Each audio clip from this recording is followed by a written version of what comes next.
Chair would now like to recognize Mr. Burchett for 5 minutes. Thank you, Chair Lady. Dr. Curtis, what happened when the Warren Commission called you to testify about what you knew about the JFK wounds? Dr. Curtis. Yes, sir. I'm sorry. I've got hearing aids too, so don't worry about it, brother. What happened when the Warren Commission called you to testify about what you knew about JFK's wounds? Well, the Warren Commission hasn't called me to testify at all. Not at all. Okay. I didn't use up all my time, and I'd like to make some additional comments regarding.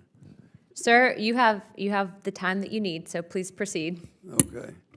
Well, let me know when I can do it. Well, now, sir, I believe Mr. Burchett has a line of questions for you, Yes, so you're okay. free to talk to Mr. Burchett. Yes, sir. Can you explain what condition, when President Kennedy arrived in the emergency room, what was his condition at that point? He had already died. Okay. How many wounds did you observe on President Kennedy? How many wounds? President Kennedy had a wound to, of course, the big wound to his head, Right. but he also had a wound to his throat.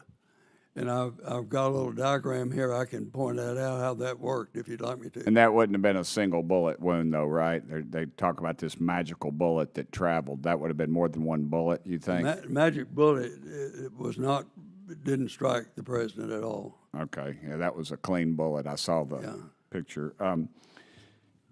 Do what? What?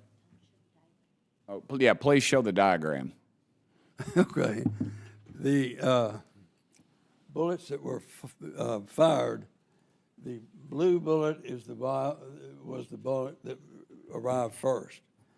And you can see it started probably from the railroad trestle, which is to the southwest, and came up and first struck President Kennedy before he got out from under the tree that prevented the window shooter from shooting. Then, and we know that because the Zapruder film showed President Kennedy holding his throat in real distress when the Zapruder film started, and he had already been shot, and that wound to his throat would have killed him. It did kill him, because we know from the tracheostomy that we had to do that the bullet to his throat obstructed the trachea, and so he had taken his last breath before that. Also, the bullet that struck President Kennedy in the temple killed him also, because he just removed about a third of his brain. And the part of the brain that it removed was in the posterior part of the brain, and that is the area of the brain that controls the parasympathetic and the automatic nervous system. And so the two bullets that came from the Conley, from the window, one struck Conley, and it's the only thing that it did. It went in Conley's shoulder, went through his chest, came out of his chest into his left wrist, into his left leg, and that indicates that the bullet was coming from the north, going southeast, southwest, and that bullet was only for Governor Conley. The other bullet that came out was this other one here. Then that would have been the magic bullet. That's the one that went in the president's back. And the Warren Commission then wanted to choose that bullet to be the magic bullet, which went through the top of his head. Now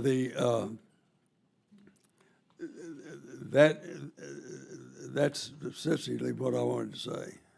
Okay. And that was, how many bullets did you say? 3 or 4? That were fired? Yes, sir. 4. Okay, and that was a bolt action Italian Well, carbine. two of the bullets allegedly. came from the front.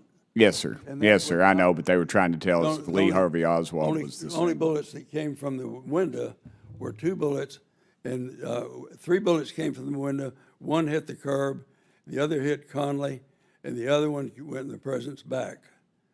And that's well documented. Yes, sir. Thank you, and I yield no time. Thank you. The chair would like to now recognize Mr. Burchett.